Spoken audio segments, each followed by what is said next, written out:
नमस्कार दोस्तों, हमारे YouTube चैनल में आपका स्वागत है। हम लाए साइंस के कुछ महत्वपूर्ण क्वेश्चन जो आपके आने वाले एग्जाम के लिए काफ़ी इंपॉर्टेंट हो सकते हैं। आगे चलते हैं क्वेश्चनों की तरफ। क्वेश्चन नंबर फर्स्ट, प्लाज्मोडियम परजीवी है मलेरिया का, किसका है? मलेरिया। क्या? प्लाज्मोडियम किसका परजीवी है? मलेरिया। किसका है? मलेरिया का। पोजिट्रॉन किसका प्रतिकरण है? पोजिट्रॉन किसका प्रतिकरण है? इलेक्ट्रॉन का। किसका है? इलेक्ट्रॉन का। आइए चलते हैं नेक्स्ट क्वेश्चन की तरफ। जड़ों के रूपांतरण का उदाहरण है, जड़ों के रूपांतरण का उदाहरण है मूली, गाजर और शकरकंद। क्या है? मूली, गाजर और शकरकंद। आगे चलते हैं नेक्स्ट क्वेश्चन की तरफ। तने के रूपांतरण का उदाहरण है, तने के रूपांतरण का उदाहरण है आलू, अदरक और प्याज। क्या है? आलू, अदरक और प्याज। लौह की मात्रा सर्वाधिक होती है, लौह की मात्रा सर्वाधिक किसमें होती है? पालक में। किसमें होती है? पालक में। आगे चलते हैं नेक्स्ट क्वेश्चन की तरफ। स्वस्थ शरीर में खून की मात्रा होती है, आपको याद रखना, स्वस्थ शरीर में खून की मात्रा कितनी होती है? 5 से 6 लीटर। कितनी होती है? 5 से 6 लीटर।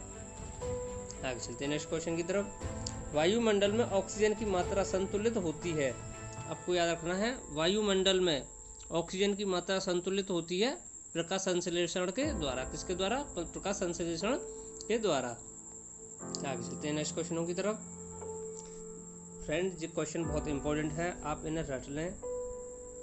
कवकों का अध्ययन कहलाता है, आपको याद रखना है, कवकों का अध्ययन कहलाता है माइकोलॉजी। क्या है? माइकोलॉजी। क्या है? माइकोलॉजी। आगे चलते हैं नेक्स्ट क्वेश्चन की तरफ। हड्डियों में मुख्यतः पाया जाता है, आपको याद रखना है, हड्डियों में मुख्यतः क्या पाया जाता है? कैल्शियम। क्या पाया जाता है? कैल्शियम। मानव में गुणसूत्रों की संख्या होती है, आपको याद रखना है, मानव में गुणसूत्रों की संख्या कितनी होती है? 46। और कितने जोड़े?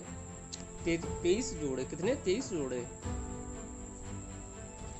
रक्त कणिकाओं का निर्माण होता है, आपको याद रखना है, रक्त कणिकाओं का निर्माण होता है अस्थि मज्जा में। किसमें होता है? अस्थि मज्जा में। आगे चलते हैं नेक्स्ट क्वेश्चन की तरफ। इंसुलिन शरीर में बनाती है, आपको याद रखना है, इंसुलिन शरीर में बनती है अग्नाशय के द्वारा। किसके द्वारा? अग्नाशय के द्वारा। पिट्यूटरी ग्रंथि पाई जाती है, आपको याद रखना है, पिट्यूटरी ग्रंथि पाई जाती है मस्तिष्क में। किसमें पाई जाती है? मस्तिष्क में। वंशानुगत रोग है, आपको याद रखना है, वंशानुगत कौन सा रोग है? हीमोफीलिया। कौन सा है? हीमोफीलिया। आगे चलते हैं नेक्स्ट क्वेश्चन की तरफ। थायरोक्सिन हार्मोन स्रावित होता है, आपको याद रखना है, थायरोनिक्स हार्मोन स्रावित होता है थायराइड ग्रंथि में। किसमें होता है? थायराइड ग्रंथि में। आगे चलते हैं नेक्स्ट क्वेश्चन की तरफ। मछलियां सांस लेती हैं, आपको याद रखना, मछलियां कैसे सांस लेती हैं? गिल्स के द्वारा। किसके द्वारा? गिल्स के द्वारा। विटामिन ए का सर्वोत्तम स्रोत है, आपको याद रखना है, विटामिन ए का सर्वोत्तम स्रोत है गाजर। क्या है? गाजर। आगे चलते हैं नेक्स्ट क्वेश्चन की तरफ। जठर रस में पाया जाता है, आपको याद रखना है, जठर रस में पाया जाता है हाइड्रोक्लोरिक अम्ल। क्या पाया जाता है? हाइड्रोक्लोरिक अम्ल। आगे चलते हैं नेक्स्ट क्वेश्चन की तरफ। लाइकेन में परस्पर सहजीवी मौजूद होते हैं, आपको याद रखना है, लाइकेन में परस्पर सहजीवी मौजूद होते हैं कवक और शैवाल। क्या होते हैं? कवक और शैवाल। आगे चलते हैं नेक्स्ट क्वेश्चन की तरफ। लार में पाया जाने वाला तत्व है, आपको याद रखना है, लार में पाया जाने वाला तत्व है टाइलिन। क्या है? टाइलिन।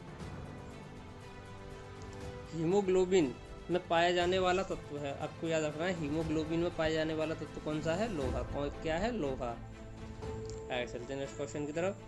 प्रोटीन का पाचन होता है, आपको याद रखना, प्रोटीन का पाचन किससे होता है? छोटी आंत से। किससे होता है? छोटी आंत से। आगे चलते हैं नेक्स्ट क्वेश्चन की तरफ। भोपाल गैस कांड 1984 में रिसाव हुआ था, आपको याद रखना है, किस गैस का रिसाव हुआ था भोपाल गैस कांड में? मिथाइल आइसोसाइनेट का। किसका हुआ था? मिथाइल आइसोसाइनेट का, आपको याद रखना है, 1984 में भोपाल कौन सी गैस का रिसाव हुआ था?